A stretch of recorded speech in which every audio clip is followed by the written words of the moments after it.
Hey Ma, do you like cats? Best review ever. In all seriousness though, she actually is allergic to cats, so yeah. What is up, everybody? Random Man here, bringing you another review during this current quarantine era. I hope that everyone out there is continuing to stay safe and be well during this unpredictable time. Also, shout out to my mom for acting naturally for my impromptu intro for this video, as, like I've been saying for some of my recent reviews, this is another special one of sorts, as I'm here bringing you my review for Cats. Based on the stage musical of the same name by Andrew Lloyd Webber, which in turn is based on T.S. Eliot's 1939 poem collection, Old Possum's Book of Practical Cats? This thing was based on poetry by him? Either way, the plot of this 2019 version of the musical fantasy basically follows Victoria, played by Francesca Hayward, a cat who is abandoned on the streets of London in the middle of the night by her owner when she encounters a group of cats called the Jellicles, who every year must decide who ascends to heaven? I guess, I don't even know, heaven, and will take on a new Jellicle life. If I sounded unsure while describing the basic plot synopsis of this film, well, that's because I was unsure about this movie before its general release last year.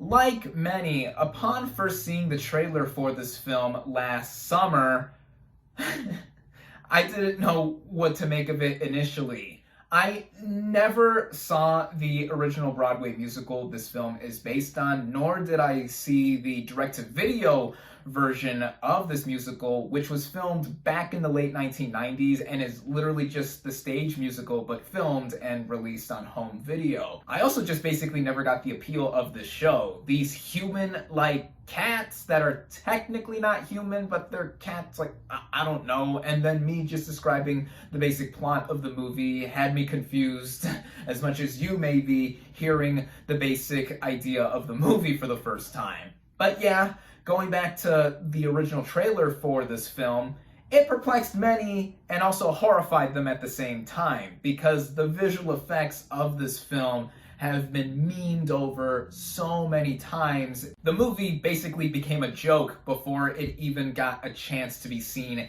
in theaters, which eventually led to the visual effects to be changed before the movie's general release. But the visual effects weren't even ready in time for the movie's premiere, and while it was in theaters during its opening weekend, a new version of sorts was sent to theaters to be shown from there on out, which had never happened to any movie prior. Whether ironically or seriously, it's up to you, as it's been the talk of the town for months now. Many have hailed it as the worst movie of 2019, and frankly, one of the worst movies of the past decade. There were some things going for this movie behind the scenes before it even had its first trailer be released. It did have an all-star cast in front of the camera, comprising of some prestige actors and some very talented singers. And behind the camera, this film was co-written and directed by Academy Award winner Tom Hooper. And this is actually his second musical that he has helmed. The first musical he ever did was another adaptation of a musical, 2012's Les Miserables. And I think this is a magnificent movie. I love this film. I'm also a sucker for musicals. At heart, I am a theater kid. During my junior and senior years of high school, I did musicals and I had a ton of fun doing them. Even before the trailer got released, there was this video released online showing behind the scenes footage of the making of this film that gave us insight into how the actors were training for the production of this film, the sets, the inside of the soundstage that they were all filming in. It looked pretty interesting. until I quickly realized that everyone was wearing mocap suits, and then I would eventually find out, like the rest of the world, how this movie initially would look. That ended up making me skip out this movie in theaters, as I wasn't gonna pay to see something that I know I was either gonna like ironically or seriously or whatever. But a couple of days ago, I actually got a free digital copy code for this film by my friend Ali Rosen. Thank you for correcting me on how you pronounce your last name, dude. He is also the same guy I gave a shout out to in my reviews for the original and remake of Suspiria, and now you're getting another mention here as well because you've sent me a reason to end up reviewing this film. I mean, hey, I had nothing better to do really, since it's slim pickings in terms of recent releases to watch and review, and I was still curious about this film even if my interest wasn't high, and I was expecting to hate this thing from the get-go. So, getting into my thoughts on the film, I'm just gonna cut to the chase right now. This film is awful. It's terrible. I usually build up my thoughts on a movie whenever I review it. I initially talk about the cast and their performances, but there's really no hiding how I feel about this film. But before I end up explaining why I agree with many people as to why this movie sucked the big one, I do have to give some credit to this film where credit is due. Now, this does include a couple of the performances, which I'll get into now. The two performers of this film I think genuinely tried and showed off their talent here are Francesca Hayward as our lead Victoria and Taylor Swift as Bombarella. With Hayward, she in real life is a professional dancer, a ballet dancer, I believe, and she travels with a dance company, and with how she moves and is choreographed on screen, I can tell that she is a talented performer there. Also with her singing too, I didn't think she was a half-bad singer at all. She's also the main player we followed throughout this film, as I mentioned with explaining the plot synopsis for this film, and she made for a likable lead despite everything else that was going on. But yeah, I thought Hayward did a pretty good job, as does Taylor Swift. Now, she's only in this film for about 10 minutes or so, not even, and the majority of her screen time is dedicated to this big show-stopping dance number that does implement her talents overall. And I'm not just saying that I enjoyed Taylor Swift in this film, because in real life I am a pretty big fan of her. I love her music. But here I actually think she did a really good job too, because she embraced the tone and nature of this film that it was going for from the start, and she really blended in with everything that was going on and what she expressed. I also have to say that I enjoyed a couple of the tunes in this film. Like I said, I enjoyed the musical number that Taylor Swift participated in and was leading, for that matter, and the other musical number that I liked involved the Railway Cat, who is one of the ones vying to be the Jellicle that goes to heaven or whatever, and I thought that was a pretty catchy tune, and his sequence was among the more well-timed and well-done that really felt like it was embracing the musical roots that this movie had. And speaking of this movie's musical roots, the way the set and overall composition of this film is designed is clear that it is inspired in trying to make us feel like we are in the world in which all of these cats are living in. A bunch of oversized props and locations are used, which a lot of were done practically despite this movie being mostly comprised of visual effects. So that aspect, coupled with the commitment of the entire cast and crew coming together to make what they want to make, I gotta commend as well. But that's where the pros of this movie stop for me. And I'll just start out with the biggest issue that everyone had with this film, and I do agree is something that permeates throughout the rest of the film: the visual effects. Whew.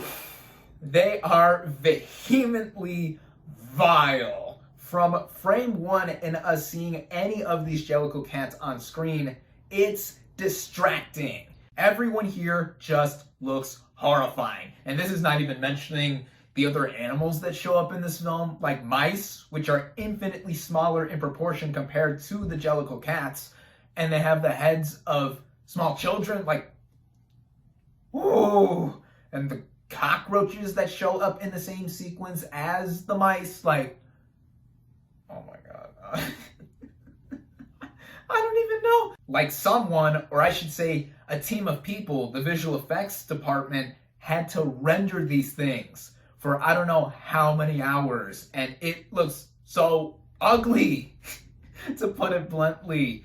And the budget for this movie was teetering at just south of $100 million, and with how much was spent to it, it just adds insult to injury for how there are many other movies with smaller, less expensive budgets that look more pretty than this. Now, I can excuse the novelty of how this movie has just been mocked over relentlessly for how it looks and how much of a misfire it is visually. But what else adds on to this movie being awful, in my opinion, goes into how the way the narrative is and flows throughout. It's just about 100-minute running time. Without the end credits, it's a little over an hour and 40 minutes. So I guess you could say that's another pro of sorts for this film. At least I think so, because I expected this movie to be running longer than it actually is. But for a lot of people, this movie's just going to be pure torture throughout. But as I said, with the way the narrative flows, it goes into the biggest issue I have with this film, and it's that it makes no sense. Again, with how I explained the plot synopsis of this movie earlier, or at least I attempted to try to explain it, I just had no idea what was going on throughout the film's narrative. I mean, we see our main character who is literally dumped on the streets of London in the middle of the night by her owner, who is human-sized, an actual human actually, and then is encountered by these jellicle cats, and oh my god, just the way they all move and look and everything, like, it's so weird. It's just so weird. And then we get introduced to our main players one by one, which in turn lets us see who of the all-star cast have been turned into these cat-human hybrid things or whatever. And every time I just see another big star show up in this film, it just makes me die a little seeing how their talents were all wasted. Like, some of them, I had no idea why they were in this movie, for example. Like Idris Elba as the cat villain, I guess. Like, such a talented dude. Same with screen veterans Judi Dench and Ian McKellen. They're also stage legends. Never have I ever expected to see Ian McKellen be so dedicated to being a cat. Like, I don't even know. And then there are others here that I thought were straight up horrendous, like Jason Derulo, who is a pretty talented vocalist. Here, I don't know what he was on whenever he was on screen. And then the two biggest offenders here for just how atrocious they were performance-wise are James Corden and Rebel Wilson. Now, this movie has received a bunch of Razzie Awards, including sweeping the major categories like Worst Director, Worst Picture, all of that. But Corden and Wilson actually also ended up winning Worst Supporting Actor and Worst Supporting Actress, respectively. And I've got to say, sadly, they deserve those Razzies, because the comedy of this film fell flat every single time. Anytime they tried to make a joke, it just had me wince in my seat and like just show how here they're really unfunny. But yeah, going back to how this movie is in its flow narrative-wise, it's down to the directing too from Tom Hooper, because it is aimlessly without any story whatsoever, despite it trying to explain certain things along the way, and me trying my best to pay attention to what's going on top of already having my eyes violated by the visuals. It was difficult to take in. I seriously could not decipher the plot, or at least whatever shreds of it were shown on screen. And this got in the way of me trying to find any more merit in this film than I already explained earlier in this review, because everything else, for what glimmer of quality I kept seeing across this film, it just was supplemented by something else that really bogged it down. Take, for example, the music. it is well orchestrated and well composed, and I feel like if I listened to the whole thing on its own, it would be a lot better of an experience than watching it accompanied by the actual visuals of the film.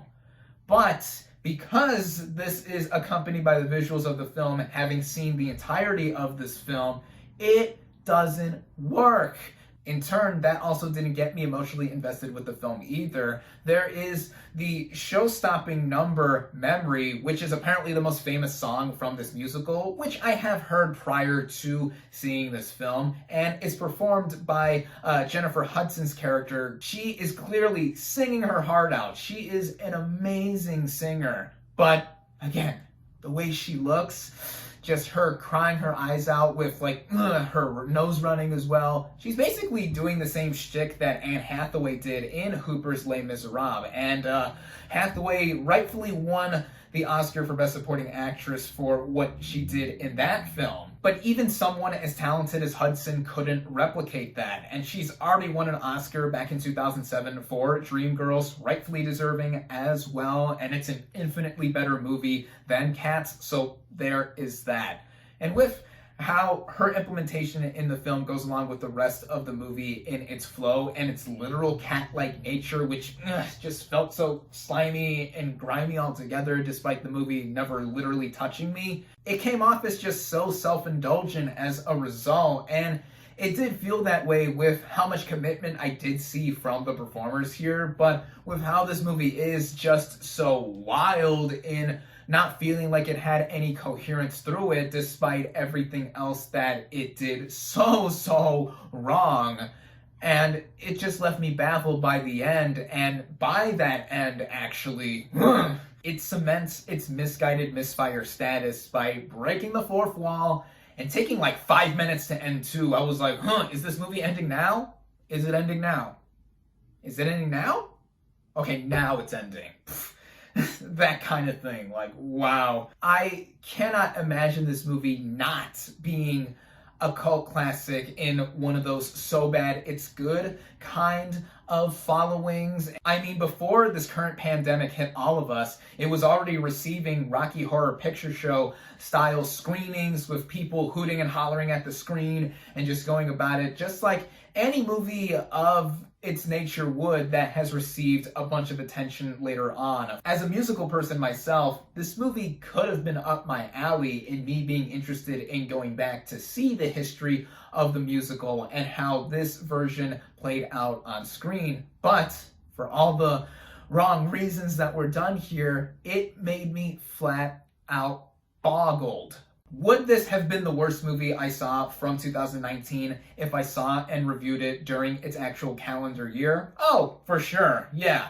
I saw a few mediocre movies last year, but they were not nearly as derailed as this movie. Is it one of the worst things I've ever seen, or at least one of the worst films I've seen from the past decade?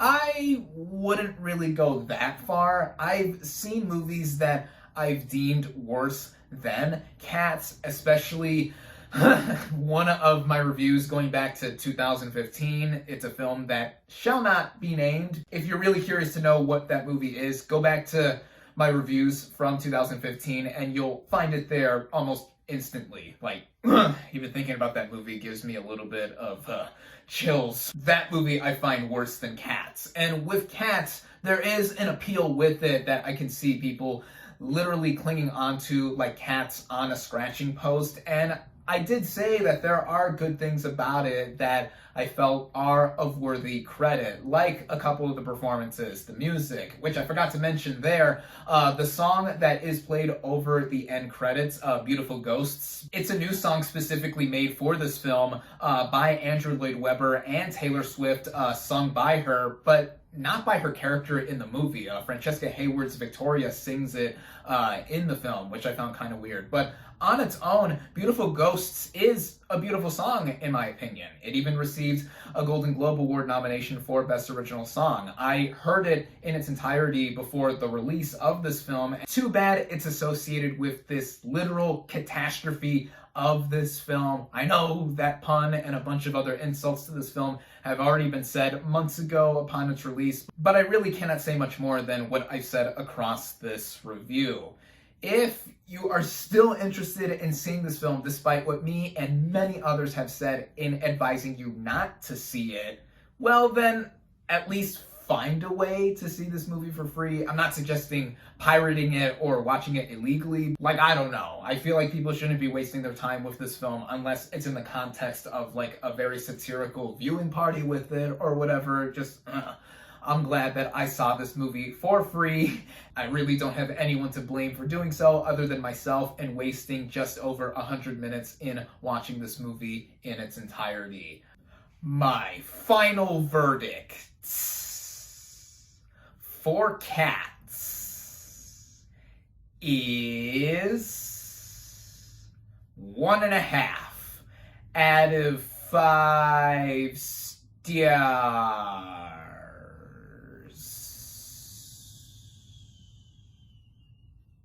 Thank you all, as always, for watching. Be sure to like this video, comment on what you thought of Cats. Social media links in the description. Subscribe to my channel for more, and I'll catch you on the next movie review.